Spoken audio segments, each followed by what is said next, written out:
Welcome to Unfiltered, the real church planning discussions. I'm Stephenson, and I have the privilege of serving as the National Director of Church Planning for Converge. And here's my co-host, Danny. Danny Parmelee here from Converge Mid-America. I work with church planters overseeing that region. Awesome. We're excited to be with you today. As we take some time, we want to discuss the idea of having a niche or a target audience when it comes to planting.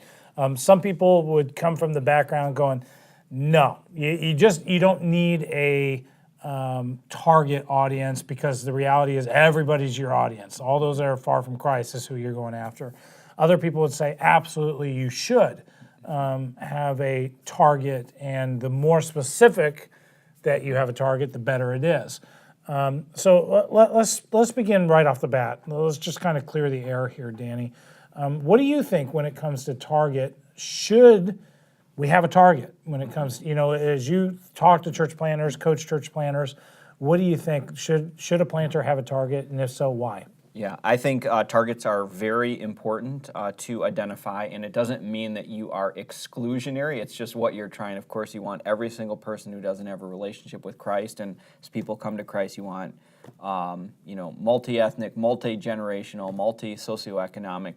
But as you make decisions, it's really important. If you don't have a specified target, you could actually be wasting a lot of resources. So another thing for me, the question is it biblical or not? Do we see in the Bible that the apostles or disciples make targets? And I would say absolutely. I mean, look at Paul. He said, hey, I feel specifically called to the Gentiles, so I'm going to go and I'm going to target Gentiles. He put a strategy in place to specifically try to reach them. Now, did he want Jewish people to come to know Christ? Absolutely. We see that bleed through as he's talking in Romans about how he would even give up his own salvation. But when it came down to it, his strategy was based around his target audience, which was reaching the Gentiles. Okay. So you just say any audience, any planter that comes in needs a target. Yeah. How specific do you think they need to be then with that target? Mm-hmm. Well, I think that's. I think it's going to depend on really who they are, and I guess who they're trying to reach. So that is their target. But let me I guess explain it in some examples, maybe even personal experience. So when Emily and I moved to Milwaukee, Wisconsin, we were in our mid-20s, and so we had to have a pretty realistic idea of who we were going to reach and who we weren't. So for us to say, hey, well, we're going to target anybody just in the east side of Milwaukee. Well, there were people there that were in their 60s and multimillionaires, and guess what? They were probably outside of our target realistic audience of being, all right, you're gonna attract college students, young professionals, marrieds, even marrieds without children, simply because of who you were. Our target audience was in some ways even kind of dictated by who we were, so that we could set up our strategy and make decisions, how we were going to do our marketing, the type of facility, where we would have our facility based on those things. Great. Great. I would agree with Danny in this, in that you need to have a target. And I'm going to come from one side of it here first and then kind of build it towards another side. Danny, when I sit down with planters, I like to just talk about the population in general. And I think you can describe the entire United States population within four groups of people. You have atheists, believe absolutely there is no God.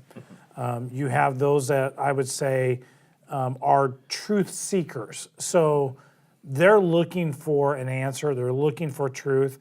They haven't come to the fact of knowing that Jesus is that answer. But they're out there and they're searching. Some may think it's this, others will think it's this. They believe that, yes, there is some truth, there's some absolute, they may call it God, they don't know the ins and outs of that. They haven't crossed the line of faith in following Jesus. Then you have those that have crossed the line of faith in following Jesus, and I would call them practical Christians. In other words, practical Christians are those that they're a Christian because right now, frankly, it's kind of working for me. When the pastor, for instance, tells me I should pray with my wife, and I do, my marriage seems to go better. Or when I give a little bit of my finances seem to be doing better. And so practically, it's like, well, it's working for me. Why would I screw this up? And then your last would be what I would characterize as being self-feeders. They're those that have the ability to open up the Bible, read the Bible for themselves, and then practically apply it to their lives without needing the guidance or the direction of somebody speaking constantly in their life saying, this is what you should do, this is what you should do. What I find is a lot of pastors and even planters out there, they don't give this concept any thought really. In the way that they program, the way that they put their services together, to how they establish their guest services, to the way that they preach. And the reality is that let's take the very best orator in the world. You cannot preach a 30-minute sermon to all 4 groups and do an adequate job of it. It's just impossible. I don't care how good you are. You can't approach the self-feeder and the atheist in the same sermon and expect that it's going to land for both of them. And so I do think that there's people that God has uniquely called and gifted to go after one of those groups. Like there are churches out there where God has uniquely called the pastor, say, hey, I want you to reach this hard to reach area. You're going after the atheist. Yeah. And they know it. This is hard ground. This is not going to be easy territory to take, but they're committed to that. You have other ones that, I think God has said, hey, man, I want you kind of focusing on self-feeders. I do think practically speaking, the 2 middle groups are the easiest 2 groups to reach. There are enough similarities. And the reality is a lot of people will self-identify themselves as self-feeders when practically they're actually operating as a practical Christian. Yeah. And the easier it is, if you can distinguish those groups and figure out who God has called you to reach, you'll be that much better at actually accomplishing that target and how you encompass and create your entire ministry focus. And you can preach to a truth seeker and a practical Christian very easily. Now, you don't ignore, your self-feeders. But your self-feeders, remember, aren't relying upon the church for their self-being and their spiritual growth. They're owning that. And so you need to engage them to help you make disciples of the other 2 groups. It creates this continuous. I think once you have that dichotomy, zoned in, then you can begin to distinguish more specific groups or generational appeal within your community. What do you think about that? No, absolutely. And I think, too, some of that will even depend regionally. So having moved from the north to down south to see the amount of practical Christians and that there is a need for church plants. People say, what, you need more churches in the south? Yes, we do, because there are so many that are living in that practical sense that will be a church planter's call, and how they arrange their model and their strategy is based off of who they're trying to reach, which that wouldn't work to reach a non-believer or to reach the academics, so to speak, in on Harvard's campus, type of thing. So absolutely. So good. My question for you is that both of us here are saying, yep, identify target audience, and some of that will include some of those other different demographic things. How do you avoid though going to unbiblical places that deal with segregation or marginalizing people? I think, number one, you have to be intentional about it.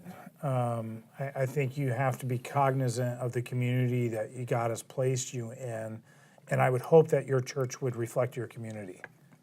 I think, if you are in a very, let's say here in Orlando where we're recording this, Orlando is a melting pot of culture. It's a very, very diverse city, multiple languages. Part of it is the tourism attraction here. But every time we go to the grocery store, you're hearing multiple languages spoken.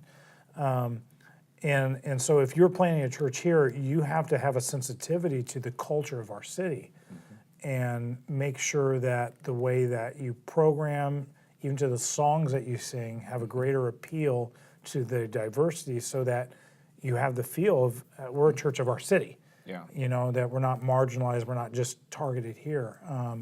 I think about Revelation, the pictures that we get of what heaven's going to be like, and I think that is important. If that is where you are and that is the community in which you live, you need to be intentional about making sure that you create the avenues to be able to reach that community. Now, if you're in a community that's not diverse, you can't make a diverse community out of something that's not diverse. And so you have to be sensitive to those things, but you also have to understand the reality of where you live. Right. Yeah. No, Anything that you would add to that? Yeah, no, I mean, I think it's always going to be a tension as the discussion of targeting, because again, like I said and like you said, just identifying who you're trying to reach, and especially from the spiritual standpoint, I don't think there's going to be, or there shouldn't be a question there to be able to say like, okay, just trying to identify the type of people that we're trying to reach, and that it's not, you aren't making the argument, hey, you all have to choose this type. It's just figuring out, because one church may be called to these people, another church called to these people, another one. And but when we start talking about the different, you start talking about race or socioeconomic, and yet at the same time, I think that we'll see the disciples and the apostles, same thing. They're at least aware of these different dynamics as they're going into communities, and it does inform their strategies. And I think that that's the biggest part of targeting, is because we have limited time, because we have limited resource, being able to focus on certain groups at the same time of being intentional that there's a representation of all people that are gathered there. Yeah, no, I think that's good. And let me give a practical example. When we were located, where we planted was in East Mesa, Arizona. East Mesa is a very predominant Mormon Latter-day Saint culture. They run the school district, they run the local government. Second highest population of Mormons in the nation is in that area. And so it had a very specific kind of culture of the city, but it was very well educated. Healthcare was a major driver of jobs. We had a desire to plant campuses and churches in communities that were further east of us, and those communities were mining communities.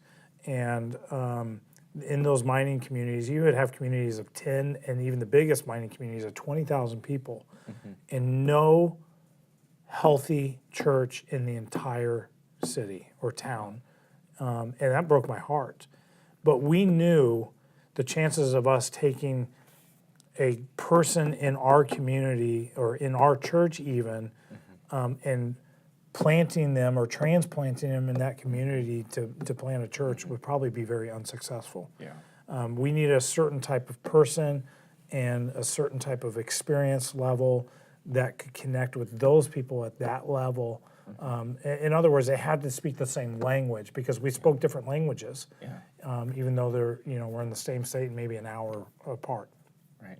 Yeah, absolutely.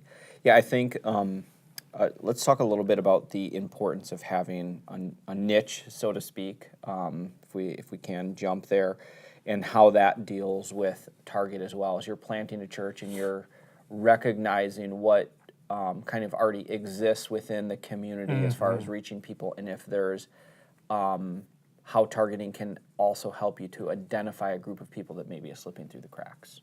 Oh, I love it. It's probably one of the things I'm most passionate about is when you're planting a church, you need to understand, be a student of the community in which you're wanting to plant. And as you become a student of that, try to understand why God has called you to that community. What is the need there that God has called you to specifically be able to fill that nobody else is reaching? And when it comes to that, trying to figure out that specific niche, number one, you have to ask yourself, what are the churches that are already there? Yeah. What are they doing? What is working? What's not working? And that'll begin to free up a framework to understand maybe God is calling us to fill the gap that nobody's paying attention to in this specific area. The other piece of this is, as a planter going in, most of us could take a vision statement from any church in America, plug it into ours, post it on the wall, and we'd be fine. So it's not the vision statement that's going to make the difference. Same thing with our value statements. I don't know of many churches in America that are evangelical churches that would say they don't value prayer. Right. Yeah. Or that they don't value generosity, or they don't value servanthood, and hospitality. Like, every church in America probably could take the same value statement and plug it in, they'd be okay. The thing that's going to make the difference is the culture in which you're creating in the life of your church. And the culture is where you can create that unique niche.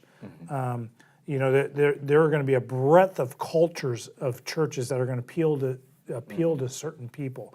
The better that you know who you are and who you are not, and the culture that God has called you to reach, and then the needs of your community, there's where you have a mission, and I think God will really bless that. Yeah. I think a lot of times when the discussion of target comes up, it can sound so business, so corporate, and yet I like to see it so much as missionary, because it is. It's reading the culture, it's reading the community. So I'd like us to even just run through maybe even a couple of practical examples so people are understanding the importance of this when you have to make decisions and how it informs decision-making stuff and strategy. So if you're realizing, I think, for example, minors, or we'll say, hey, you know what, there seems to be this lower to middle class of factory workers, and you've got a great story. You grew up and your dad was a factory worker. You understand kind of that culture. So you're going into this town, you're going into this community. Everything of where you pick your location to, well, what time is the service? Okay, well, if you're knowing that factory workers may be working till the wee hours of the night, to have an 8 o'clock service just might not work. Maybe you do pick one that's later in the afternoon or even evening. If you're expecting them to, dress up in their, $100 suit, not gonna, or 200. Actually, I don't know how much a suit is. I don't even have one, but whatever. Those types. So all of these different decisions, or even kind of the flavor of ads that you would put, all of that is run through that filter. Now, again, if someone of great means wants to come to your church, praise God. Yeah. That would be awesome. But you're not catering to that, and all those decisions are kind of run through it. So I don't know if you have an example too, or if you want to take one of church planters that you've seen where it's like, hey, I really want to reach, or young families, like specifically, and saying, yes, of course, we want college students, we want older people, but if you are saying you want to reach families, then describe to me some different things within both Sunday and how you structure small groups and all of that that's also going to start. Yeah, that's good. I think that, again, this comes back to knowing who you are and who you're not, and really being a student in your community. Because if you sit there and go, well, I'm a young family and I live in this community, and you set out to meet young families, but your entire community is made of retirees, you're kind of killing yourself, Like here in Florida, we have a community. It right now is the fastest growing city in the United States. It's called The Villages. The Villages is a 55 and older community. Yeah. Well, I can't even go in there and plant a church even if I wanted to, but the unique thing is if I'm planting a church there, I don't have to think about children's ministry, and so some of you out there, you may be a perfect fit to the come Villages and help us plant a church in the Villages. Not only that, I think about for us, where we planted a church, there were a lot of young families. And so with all the young families that are there, we knew that was a natural fit because that's who we were. Yeah. And so it'd be a real easy connection for us to be able to connect the dots, connect relationally with them. Our kids are playing sports together. But at the same time, our community did have a lot of retirees. Mm-hmm. Everybody, came from Wisconsin and Minnesota and landed in Arizona. Parents, to get away from the weather. And we just had to realize we don't want to alienate them, but it's not a natural thing to make them our target audience, because we look at the world totally different. And so our natural niche was to go after those that saw the world like we did. I was talking with a pastor of a very large church that took over this church when it was like 50 people. Mm-hmm. And they're in a farming community, but just blowing out the doors. And it really challenged me because we got talking on this subject. And I said, how do you guys target? Because you have such a breadth. You're in a farming community, but you're running 14,000 people. Yeah. And he said, we made a decision several years ago that we wanted to go after the hardest demographic in the United States population.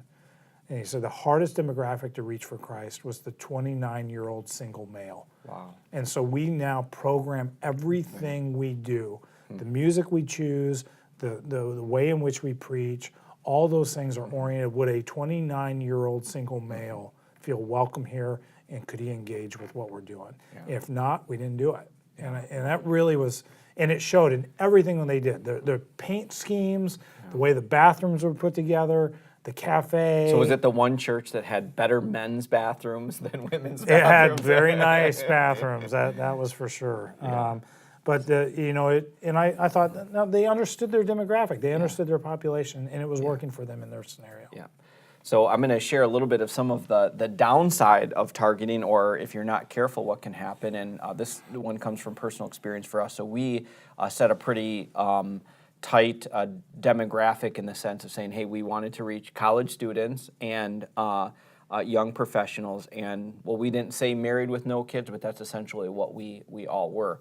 Now, the great thing is because we had such a focused target group, the church grew with just those people, and then it was really hard to break out of that. And as people in the church had children, because we didn't have others that had children, they ended up kind of leaving the church. Or if new people came to the community and they heard positive things about the church, they would show up and they'd say, I don't fit here. So it actually took a while to break out of that. You know, when you had a few people with gray hair say, oh, well, I don't think that I fit here. It's like, no, you don't understand. We really actually want you here, and there is so much value that you add, but it took them kind of taking that risk to kind of break out of that. And then I would say the same thing racially as well, too.